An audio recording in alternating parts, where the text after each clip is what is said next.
हिंदी में यूपीएससी की तैयारी से संबंधित प्रोग्राम्स को देखने के लिए सब्सक्राइब करें स्टडी IQ-IAS हिंदी।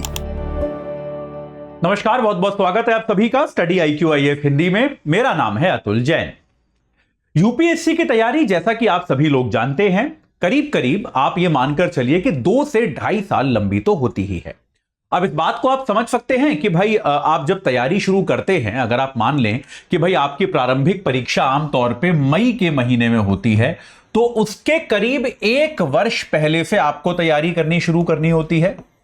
तो 1 वर्ष तो आपका ये हो गया जहां से आपको तैयारी शुरू करनी है, और मई के बाद आपका फिर सितंबर में मेंस होता है, और फिर उसके बाद आप ये मान लीजिए कि मार्च या अप्रैल तक आपके इंटरव्यू ही चल रहे होते हैं। तो एक तरह से आप ये मान लीजिए कि आप 1 वर्ष इधर और ऑलमोस्ट 1 वर्ष आप इधर मान लीजिए, तो तकरीबन 2 वर्ष की तैयारी होती ही है, जिसमें 1 साल तो आप पहले तैयारी करते हैं और 1 साल एग्जाम की जो प्रक्रिया है वो चलती है। और ये तब जब हम ये मान लें कि आप एग्जाम को पहले अटेम्प्ट में क्लियर कर लेंगे, तो कम से कम 2 साल 2.5 साल का समय आपको इस परीक्षा के लिए देना पड़ता है। इंपॉर्टेंट बात जो आती है यहां पर वो ये आती है कि क्योंकि इस एग्जाम की तैयारी एक बहुत ही लंबी प्रक्रिया है, एक बहुत इलैबोरेट प्रोसेस है, तो इस पूरी प्रक्रिया के दौरान कई बार हमको इस तरह के जो है डिस्ट्रैक्शंस होते हैं। डिस्ट्रैक्शंस तो आप समझते हैं कि डिस्ट्रैक्शन का नेचर क्या होता है। ऐसा नहीं है कि आप डिस्ट्रैक्ट हो जाओगे, तो ऐसा नहीं है कि आपको कोई फोन पे नोटिफिकेशन आ जाएगा कि आप डिस्ट्रैक्ट हो गए और आपको मालूम चल जाएगा।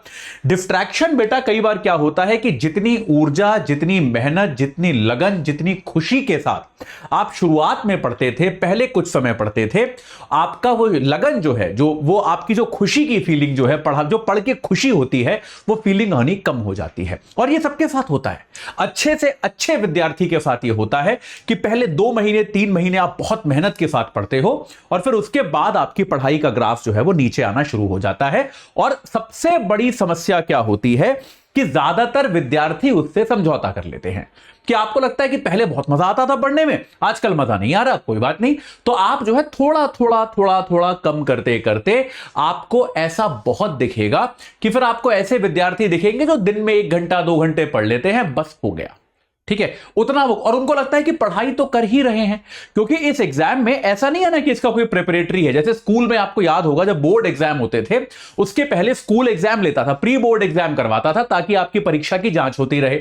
तो यहां पर ऐसा कोई प्रक्रिया होती नहीं, तो आपका डिस्ट्रैक्शन जो होता है वो आपकी तैयारी को एकदम बर्बाद कर देता है, और आपको ज्यादातर मामलों में इसके बारे में पता तक नहीं चलता। तो आज हम चर्चा करेंगे कि यार क्या कोई तरीका है, क्या ऐसा कोई माध्यम है जिसके तरीके से हम अपनी इस तैयारी को ट्रैक पर रख पाएं और उन डिस्ट्रैक्शन से बच पाएं। इस बात की हम चर्चा करने की आज कोशिश करेंगे। अगले बस 10 मिनट में, केवल 10 मिनट आपके लूंगा, और यह बताने की कोशिश करूंगा कि कुछ सबसे बड़े डिस्ट्रैक्शंस क्या हैं और उनसे बचने के लिए क्या बहुत सिंपल टेक्निक है ना, हम क्या अपना सकते हैं, उसके बारे में हम बात करेंगे। लेकिन उसके पहले आपको बता दूं कि भाई हमारा P2I बैच जो है उसका मॉर्निंग बैच आ रहा है। जैसा मैं आपको हमेशा बोलता हूं, मेरा फेवरेट टाइम होता है यार मॉर्निंग वाला ये। तो भाई ये मॉर्निंग बैच हमारा शुरू होने वाला है 18 तारीख से। सुबह 8 बजे का बैच है, यानी कि 11 बजे तक आपकी क्लास खत्म हो जाएगी। बाकी पूरा दिन आपके पास अवेलेबल रहेगा, आपके रिवीजन के लिए, आपके प्रैक्टिस के लिए, आपके टेस्ट सीरीज के लिए, सबके लिए पूरा दिन अवेलेबल रहेगा। रोज 3 घंटे की live class, mentorship, daily practice questions, pre और मेंस के क्वेश्चन का जो फीडबैक आपको दिया जाएगा, प्री और मेंस दोनों की टेस्ट सीरीज, 18 किताबें आपको आपके घर पे मिलेंगी हार्ड कॉपी में। और अगर आप प्री क्वालिफाई करते हैं तो मेंस की तैयारी के लिए आपको हम दिल्ली बुलाएंगे। आपका रहना, खाना, पढ़ना सब इसी खर्चे के अंदर इंक्लूडेड होगा। तो आज ही AJ लाइव कोड लगाकर इस बैच से जुड़ जाइए, केवल 27,999 रुपए में। चलिए अब आते हैं सबसे इंपॉर्टेंट तरीके पर कि भाई डिस्ट्रैक्शन जो है वो क्या है और उनसे कैसे बचें। तो अगर मैं आपसे बात करूं डिस्ट्रैक्शन की,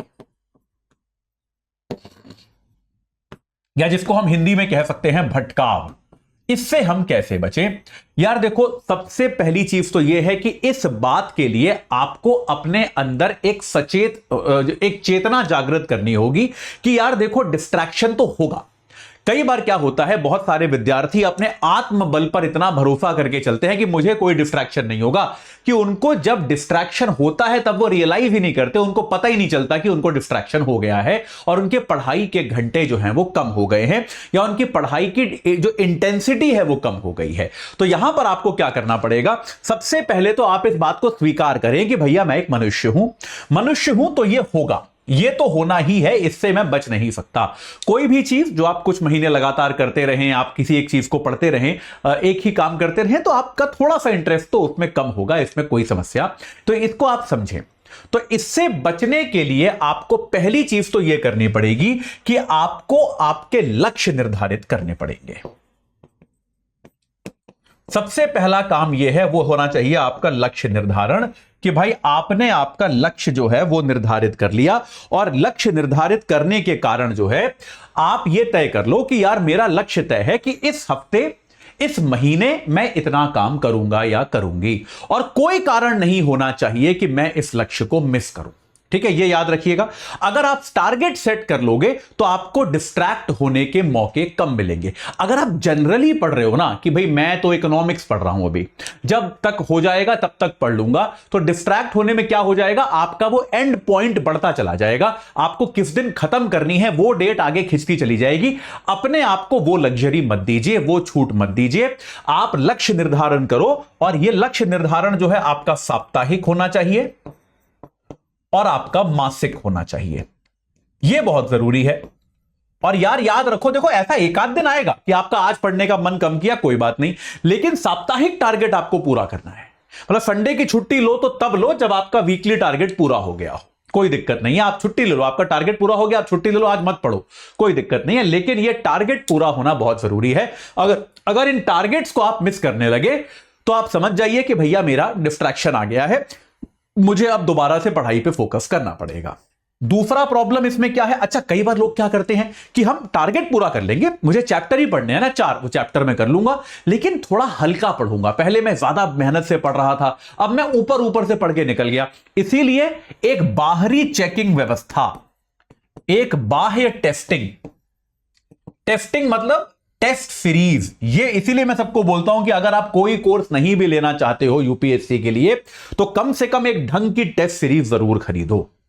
टेस्ट सीरीज जो है वो आपकी तैयारी का एंकर है, और टेस्ट सीरीज में टेस्ट जो है वो छोड़ना नॉन नेगोशिएबल है। ये याद रखिए कि टेस्ट तो मैं बिल्कुल भी नहीं छोड़ूंगा। ये मेरे से भी गलती हुई थी कि जब मेरे साथ डिस्ट्रैक्शन हुआ था, मैंने कुछ दिनों के लिए पढ़ाई में मेरा रुकावट आ गई थी, कम पढ़ रहा था, तब मैं अपने आप से बहाने बनाने लगा था कि यार ये तो अभी पढ़ाई जो है कर लेंगे, टेस्ट में तो बहुत टाइम खराब होता है, तो टेस्ट छोड़ देते हैं।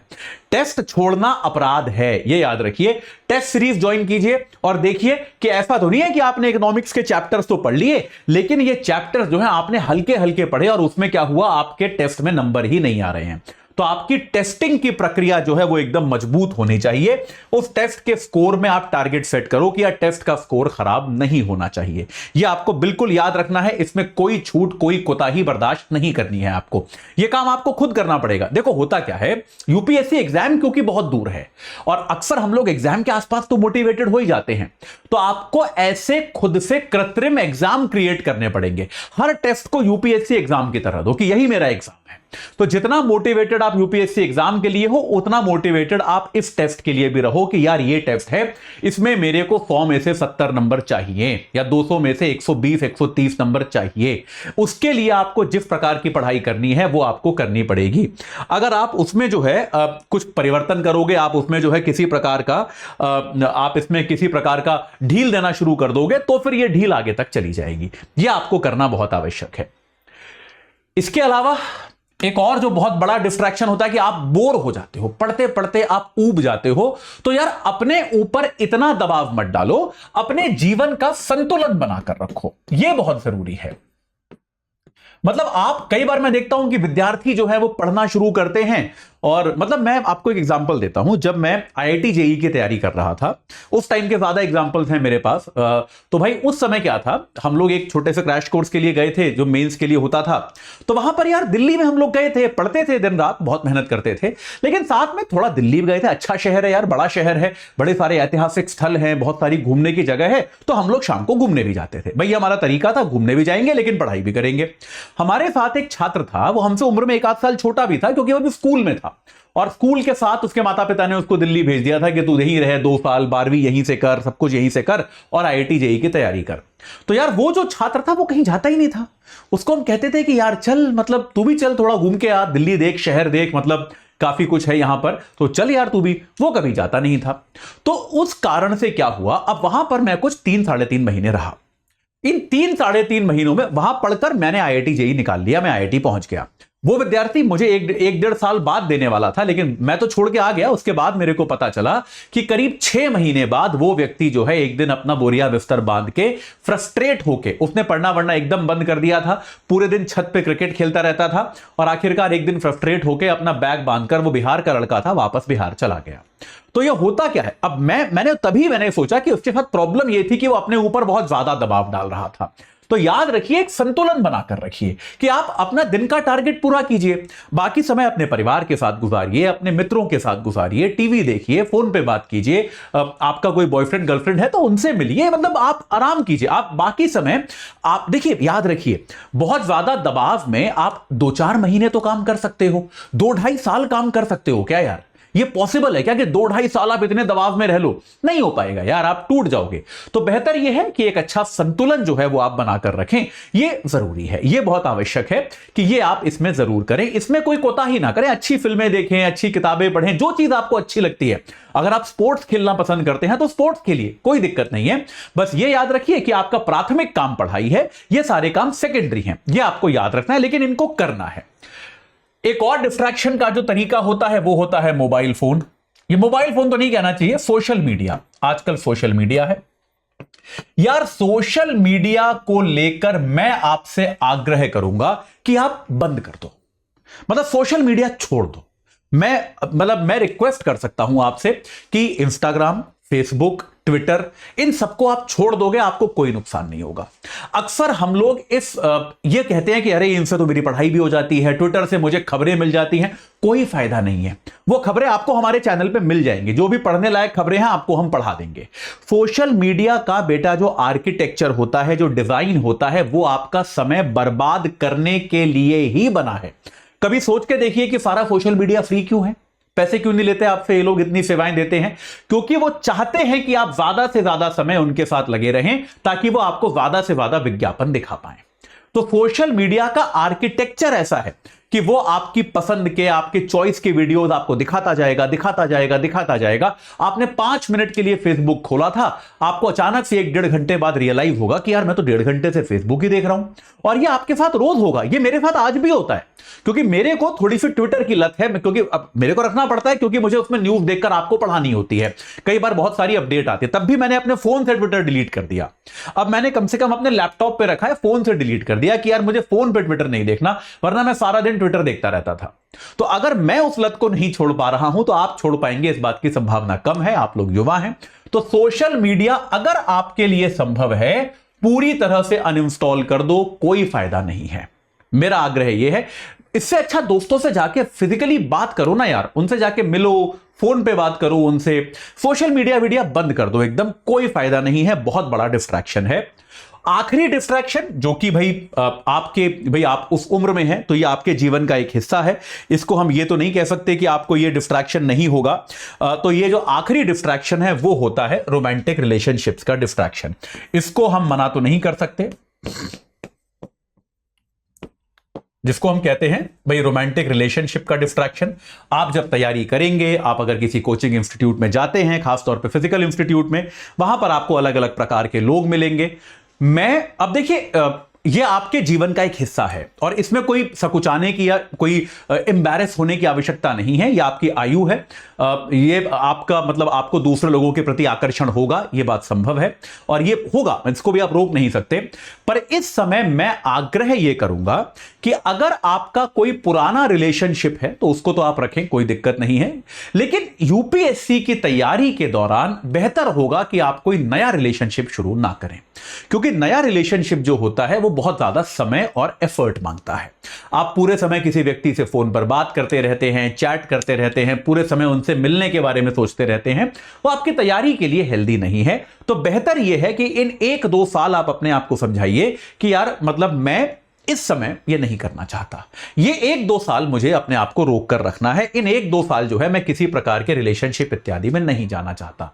तो ये कुछ तरीके हैं, अगर आप इनको फॉलो करेंगे तो मुझे ऐसा लगता है कि जो डिस्ट्रैक्शंस आपकी तैयारी को नुकसान पहुंचाते हैं उनसे आप बच सकते हैं। ठीक है, आप भी एक बार कमेंट सेक्शन में बता सकते हैं कि क्या ऐसे और कोई डिस्ट्रैक्शंस हैं जो आपको प्रभावित करते हैं या आपको परेशान करते हैं। अगर होगा तो मैं निश्चित तौर पर उन पर भी बात करना चाहूंगा। जाते जाते एक बार फिर बता दूं, एजे लाइव कोड लगाइए 27,999 में 18 तारीख से हमारा मॉर्निंग बैच शुरू हो रहा है, तुरंत उससे जुड़ जाइए। अपनी तैयारी को एक अच्छा सही आकार देने का जो प्रक्रम है, जो प्रक्रिया है, उसको शुरू करें। इस चर्चा से जुड़ने के लिए आप सभी का बहुत बहुत धन्यवाद। हिंदी में यूपीएससी की तैयारी से संबंधित प्रोग्राम्स को देखने के लिए सब्सक्राइब करें स्टडी IQ IAS हिंदी।